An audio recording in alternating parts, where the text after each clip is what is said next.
प्यारे दोस्तों, मस्जिद एक ऐसा मुकाम है जो सबसे ज्यादा इज्जत और तकरीम वाला है, क्योंकि ये वो जगह है जहां इंसान अपने रब के सामने सजदारेज होता है, अपने रब के सामने अपनी परेशानियां बयान करता है और वो मालिक दिन में 5 बार इस इंसान को पुकारता है कि ए गाफिल इंसान, अपने रब की तारीफ वापस लौटा कि वही तेरे हाल पर करम करने वाला है और वही तेरी मुश्किलात को आसान कर देने वाला है। प्यारे दोस्तों, मस्जिद से मुसलमानों का लगाव, मोहब्बत और मस्जिद की इज्जत और तकरीर मिसाली है।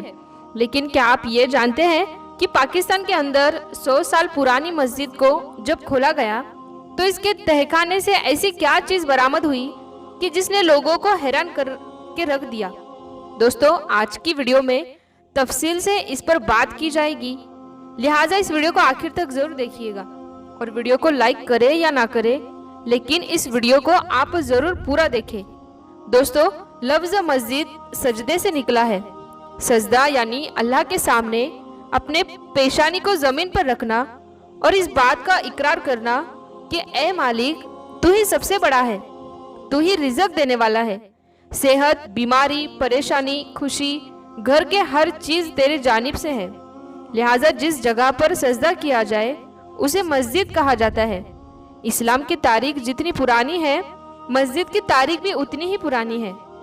इस्लाम में मस्जिद को एक खास मुकाम दिया जाता है। कोई भी नापाक शख्स मस्जिद के अंदर दाखिल नहीं हो सकता। मस्जिद में दाखिल होकर वजू करना लाजमी है कि जिस शख्स ने भी मस्जिद में बैठना है वो वजू की हालत में ही बैठे, तो अल्लाह रब्बुल आलमीन उसके लिए सवाब का सिलसिला जारी रखेगा। और इसके साथ साथ ये भी मसनून तरीका है कि जब भी कोई शख्स मस्जिद में आए तो वो वजू के 2 नफिल भी अदा करे, जिससे अल्लाह रब्बुल आलमीन उस शख्स की बख्शिश का सामान पैदा कर देता है। प्यारे दोस्तों, पुरानी मस्जिद की तारीख कई कहानी में, किताबों में मिलती है। इन मस्जिद के अंदर से कई ऐसी चीज़ें बरामद हुई जिसमें कुरान करीम के पुराने नुस्खे, औलिया, अल्लाह के इस्तेमाल शुदा आशिया, जानमाज, उनके कपड़े, उनके इस्तेमाल में रहने वाली दिगर आशिया भी मिली, जिन्हें लोगों ने अपने यहाँ महफूज कर लिया। पाकिस्तान में इसकी सबसे बड़ी मिसाल बादशाही मस्जिद है, जहाँ पर मस्जिद के साथ एक लाइब्रेरी और म्यूजियम भी कायम किया गया है। इस म्यूजियम के अंदर कई 100 साल पुरानी आशियाओं को बतौर जियारत रखा गया है और वहाँ कुछ ऐसे तबरुकात आज भी मौजूद है कि जिनकी जियारत हर मुसलमान के लिए बाइस से फक्र है, जिसमें आप सल्लल्लाहु ताला अलैहि वसल्लम के मोह मुबारक और सहाबा इकराम से मंसूर आशिया भी मौजूद है। इसी तरीके से पूरी दुनिया के अंदर ये सिलसिला मौजूद है कि पुरानी मस्जिद के अंदर म्यूजियम कायम किया जाता है, जहाँ पर ऐसे तबरुकात की जियारत का इस्तेमाल किया जाता है। लेकिन क्या आपने सुना है कि किसी मस्जिद को जब खोला जाए और वो मस्जिद 100 बरस पुरानी हो तो इस मस्जिद के अंदर से इंसानों की हड्डियाँ तह खाने के अंदर से बरामद हुई हो? आज के वीडियो में इसके बारे में तफसील से बात की जाएगी, लेकिन इससे पहले आपको 100 साल पुरानी मस्जिद के मुतालिक बताते हैं कि जहाँ 100 साल बाद जब अजान के कलिमात कहे गए तो इस मस्जिद की दीवारों से अजान की आवाज़ टकरा कर वापस आई और इसके बाद अजान का जवाब जो इस्लाम ने हमें सिखाया है वो आवाज़ भी सुनाई दी गई। आलिम इस हवाले से बताते हैं कि 600 साल पुरानी मस्जिद में जिन मौजूद थे और जिन्नों के अंदर भी कई किस्म की होती हैं, जिनमें नेक जिन्नात भी होते हैं। उन्होंने जब अजान की आवाज़ सुनी तो मुसलमानों के तरीके के मुताबिक अजान की आवाज़ सुनते ही उन्होंने अजान का जवाब दिया। इसी तरीके से पुरानी मस्जिद के साथ के कई किस्से, कहानियाँ मशहूर है। लाहौर की मोती मस्जिद को जिन्नात वाली मस्जिद कहा जाता है। इसके मुतालिक ये बताया जाता है कि ये 200 साल पुरानी मस्जिद है और यहाँ पर आज मुसलमानों के साथ साथ जिन्नात भी नमाज अदा करते हैं और अपनी इबादत करते हैं। तो दोस्तों, अब हम आपको बताते हैं पाकिस्तान की मस्जिद के मुतालिक। पाकिस्तान के अंदर यूँ तो मस्जिदों की बेहुरमती के कई वाक़ियात भी सामने आते हैं, लेकिन क्योंकि पाकिस्तान की तारीख बहुत पुरानी है, यहाँ पर मुसलमानों ने तवील अरसे तक हुकूमत की है, लिहाजा यहाँ पर बहुत सी मस्जिद मौजूद है। एक आलिया मस्जिद जिसके मुतालिक बताया गया है कि इसे 100 साल बाद खोला गया और वो इस सूरत में इसके नीचे तहखाने मौजूद है। सारे कदीमा के लोगों को जब अंदाजा हुआ तो इस मस्जिद के फर्श की खुदाई करने के बाद इस तहखाने को भी खोला गया। अब नीचे काफी अंधेरा था तो नीचे रोशनी का इंतजाम किया गया और कुछ लोग नीचे उतरे और देखा कि वहां पर तकरीबन 100 से ज्यादा इंसानी जिस्म के ढांचे मौजूद थे।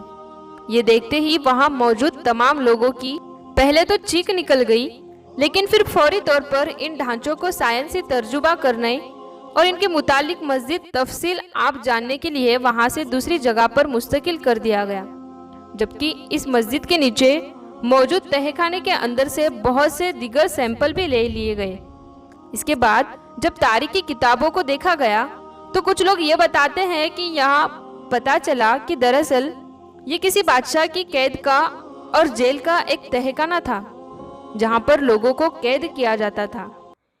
100 से ज्यादा लोगों को किसी बादशाह ने कैद करके रखा था, लेकिन जब आवाम का और दीगर उसके दोस्तों का प्रेशर बढ़ने लगा तो फौरी तौर पर इस तहखाने के ऊपर एक मस्जिद कायम कर दी गई, ताकि किसी को अंदाजा तक ना हो कि इस मस्जिद के नीचे क्या है। लोग इस मस्जिद के अंदर आकर नमाज तो अदा करते होंगे, लेकिन शायद वो ये नहीं जानते थे कि वो एक ऐसे तहखाने के ऊपर खड़े हैं जिसके नीचे 100 से ज्यादा लोग अपनी जिंदगी की भीख मांग रहे हैं। और आखिरकार जब ना वहां पर रोशनी पहुंची ना हवा, तो ये सब के सब लोग मर गए और इनके जिस्म अब सिर्फ ढांचे और हड्डियों के मानिंद रह गए। इन हड्डियों से अंदाजा हुआ कि तकरीबन 100 साल से ज्यादा अरसे तक इसी तहखाने में पड़ी रही और उससे पहले के लोगों के जिस्म की ये वाकियात है। ये वाकिया हिंदुस्तान और पाकिस्तान के बंटवारे से पहले का है। दोस्तों, ऐसे वाकियात आज हम पहले भी सुन चुके हैं और इनकी हकीकत क्या है यह हमेशा से रहस्यमय रही है, क्योंकि तारीखदान इतिहासकार अक्सर अपनी किताबों में कुछ ऐसे वाकियात भी बयान कर देते हैं जिनका हकीकत से कोई ताल्लुक नहीं होता, लेकिन उस वक्त में वापस जाकर उसकी हकीकत नहीं जानी जा सकती। तो कुछ लोग उन्हें मन भरत तस्लीम करते हैं, जबकि कुछ लोग उस पर सचमुच का इजहार करते हैं। इस वाकिये के मुतालिक, इस मस्जिद की हकीकत के मुतालिक आप क्या समझते हैं? आपको क्या लगता है कि ये वाकिया ही ऐसे ही कोई मामला होगा कि यहाँ पर एक तहखाने यानी कैद खाने के ऊपर मस्जिद तामीर कर दी गई? कमेंट सेक्शन में हमें ज़रूर बताइए। इस वीडियो को लाइक करें और शेयर ज़रूर कीजिएगा। इस वीडियो को और चैनल को हमारे सब्सक्राइब करके साथ में लगे बेल आइकन को प्रेस कर दीजिए, ताकि हमारे आने वाली हर नई वीडियो का नोटिफिकेशन आपको हर वक्त मिलता रहे। हम मिलते हैं फिर एक नई वीडियो के साथ। तब तक के लिए अस्सलामु अलैकुम, अल्लाह हाफिज़।